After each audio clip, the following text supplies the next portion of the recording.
ಸಂತಾನಹರಣ ಚಿಕಿತ್ಸೆಗೆ ಒಳಗಾಗಿದ್ದ ಮಹಿಳೆ ಅನುಮಾನಾಸ್ಪದವಾಗಿ ಸಾವನ್ನಪ್ಪಿದ ಘಟನೆ ಚಿಕ್ಕಬಳ್ಳಾಪುರದಲ್ಲಿ ನಡೆದಿದೆ. ಮೃತಪಟ್ಟ ಮಹಿಳೆಯನ್ನ ನರ್ಮದಾ ಎಂದು ಗುರುತಿಸಲಾಗಿದೆ.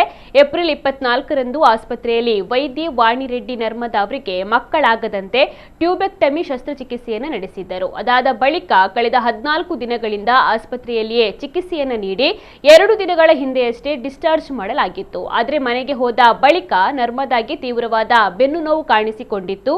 ಹೀಗಾಗಿ ಆಸ್ಪತ್ರೆಗೆ ಕರೆತರ್ತಾ ಇದ್ದ ವೇಳೆ ಮಾರ್ಗ ಮಧ್ಯೆಯೇ ನರ್ಮದಾ ಸಾವನ್ನಪ್ಪಿದ್ದಾರೆ. ತನ್ನ ಹೆಂಡತಿಯ ಸಾವಿಗೆ ವೈದ್ಯರ ಎಡವಟ್ಟೆ ಕಾರಣ.